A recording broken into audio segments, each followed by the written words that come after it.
요즘 시장에서 리플 얘기만 꺼내면 야, 그 코인 아직도 들고 있어? 라는 얘기들이 많아지고 있죠. 소송, 규제, 폭락까지 웬만한 악재는 다 맞았는데 이상하게도 완전히 죽질 않고 조용히 물량을 쓸어 담는 큰 손들 얘기만 계속 늘어나고 있는데, 그래서 지금부터 하는 이야기는 단순히 리플이 좋다더라 하는 얘기가 아닙니다. 트럼프 재선, 피격, 글로벌 폭락까지 한 번에 맞춰버린 예언가가 지금 이 시점에서 딱 한 코인의 이름, 바로 리플을 어떻게 이야기하고 있는지, 그리고 그가 말한 리플의 가격, 타이밍, 조건, 이 모든 걸 한 번에 정리해서 말씀드리겠습니다. 그의 이름은 브랜든 빅스. 사람들은 그를 이렇게 부릅니다. 예언가.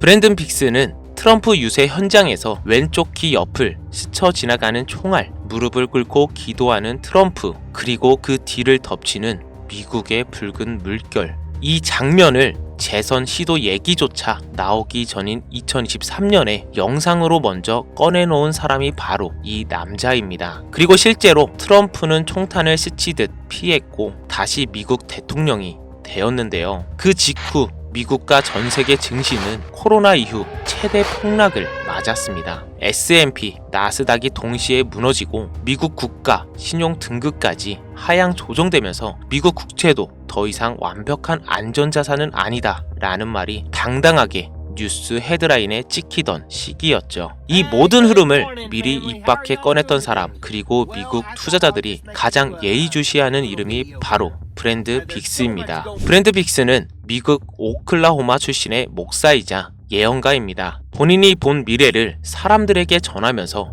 유튜브와 SNS에서 논란과 동시에 엄청난 주목을 받고 있는 인물인데요. 그가 유명해질 수 있었던 가장 큰 이유는 바로 트럼프 때문입니다. 그는 2023년 아직 트럼프의 재선 도전조차 확실하지 않았던 시기에 이렇게 예언했습니다. 트럼프가 강단에서 연설을 할 때 그의 왼쪽 귀 옆으로 총알이 스쳐 지나갈 것이다. 그 총알은 고막을 파열시킬 정도로 머리 옆을 아주 가깝게 지나갈 것이고, 그 후 트럼프가 무릎을 꿇고 예배하는 장면이 보인다. 그리고 미국에는 붉은 물결이 크게 일렁일 것이다. 당시만 해도 트럼프 재선 도전 자체가 안개 속이었기 때문에 이 영상은 큰 관심을 받지 못했습니다. 설마 재선까지 되겠어? 피격이 웬 말이냐? 사람들은 대수롭지 않게 넘겼죠. 그런데 결과는 어떻게 됐습니까? 트럼프는 실제로 총격을 피했고 다시 미국을 이끄는 자리에 올랐습니다. 그 이후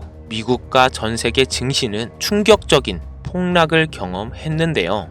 2025년 초 글로벌 증시는 동시다발적으로 붕괴했고, 특히 4월 2일부터 10일까지의 낙폭은 코로나 이후 최대 수준이었습니다. 게다가 미국 국가 신용 등급까지 하향 조정되면서 세계 최강 미국이라는 이름에 거대한 물음표가 붙었죠. 브랜드 빅스는 이런 거시적 사건들을 연속으로 적중시키면서 사람들에게 이 사람 뭔가 알고 있다라는 인식을 심어버렸습니다. 그런데 우리가 진짜 집중해서 들어야 할 부분은 이건데요. 바로 암호화폐, 그 중에서도 리플입니다. 브랜드 빅스는 리플에 관해 이렇게 이야기했습니다. 사람들은 지금 비트코인만 매수하려고 한다. 하지만 향후 정말 말도 안 되는 폭등을 할 코인은 리플, XRP이다. 그는 말합니다. 법적인 리스크를 대부분 해소했고 앞으로는 상승에 필요한 일들만 남아있지만 아직까지는 위에서 누르고 있기 때문에 본격적인 상승이 나오지 않고 있다고요. 그리고 이렇게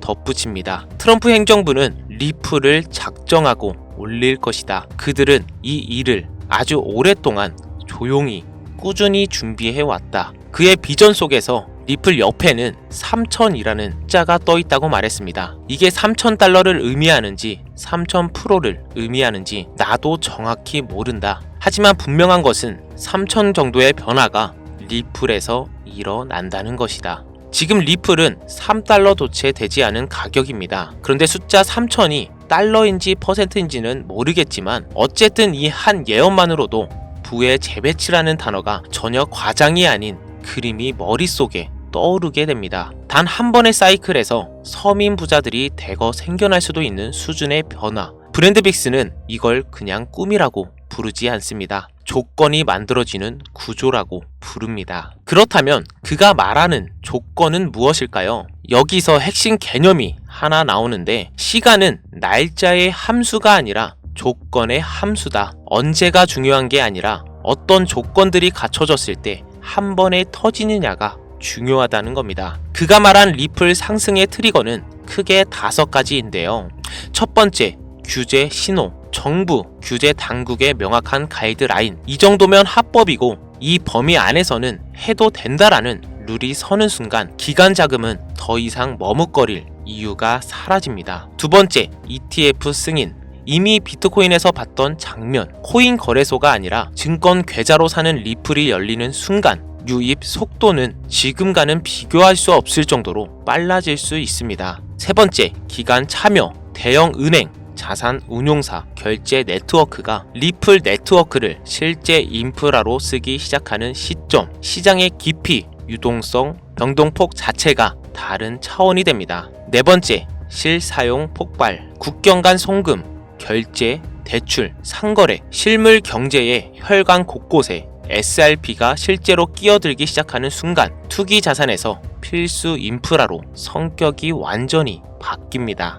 다섯 번째, 내러티브 확산. 사람들 입에서 리플이 떠나지 않고 뉴스 헤드라인에 리플이 도배되고 유튜브, SNS에서 리플 FMO가 폭발하는 단계. 이 5가지가 순서대로 맞물리는 순간 브랜드빅스는 $5 구간은 속도의 시점, $10,000 구간은 규모의 시점이 된다고 말합니다. 숫자의 차이가 아니라 시장 구조 자체가 바뀌는 지점이라는 거죠. 브랜드빅스는 리플을 그냥 하나의 코인으로 보지 않습니다. 그는 리플을 금융 인프라의 레이어라고 정의합니다. 우리가 흔히 이야기하는 송금이 빠르다, 수수료가 싸다라는 건 그냥 결과물일 뿐이고, 진짜 본질은 은행, 정부, 기업들이 함께 쓸 수 있는 새로운 경제 정산 표준, 즉 동가 금융 데이터가 오가는 통신 프로토콜 역할을 맡게 될 자산이라는 겁니다. 여기에 XLM, OXT, ETH 같은 코인들이 각자 결제, 데이터, 스마트 컨트랙트, 고속 처리 기능을 나눠 맡고 이 여러 실린더가 한 개의 거대한 엔진처럼 묶이는 순간 시간은 압축되고 성장 속도는 폭발하게 됩니다. 그는 이 흐름을 두고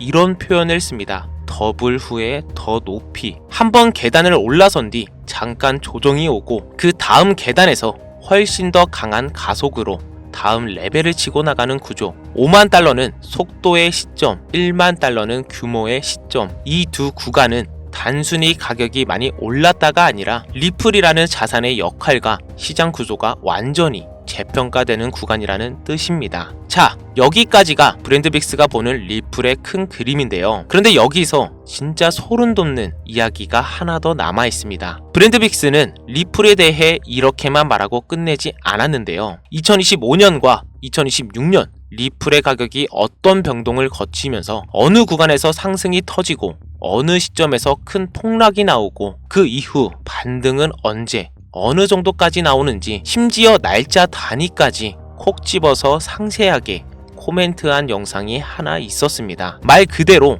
향후 2년치 리플 가격 타임라인을 통째로 까버린 영상이죠. 그런데 이 영상을 만들기 위해 제가 다시 브랜드빅스의 유튜브 채널을 찾아 들어가 보니까 이상하게도 그 영상 하나만 깔끔하게 지어져 있었습니다. 트럼프 재선, 피격, 글로벌 폭락까지 맞춘 사람의 리플 가격 예언 영상이 딱 한 개만 자취를 감춘 건데요. 아마도 너무 많은 사람들이 몰려들고 불필요한 논란이 커지다 보니 브랜드빅스 본인이 해당 영상을 내린 것이 아닌가 추측할 수밖에 없는 상황인데요. 그런데 저는 다행히도 그 영상이 삭제되기 전에 원본을 미리 저장해둔 상태입니다. 그래서 리플이 앞으로 어디에서 첫 번째 큰 상승이 나오고 어느 구간에서 진짜 칼 같은 조정이 들어오고 다시 어느 자리에서 반등이 시작되며 최종적으로 어느 목표 구간까지 열려 있는지 이 흐름을 전부 알고 있습니다. 하지만 이걸 유튜브 영상에서 전부 다 공개해버리면 나중에 큰 문제가 생길 여지가 너무 커지기 때문에 우리 구독자님들 중에서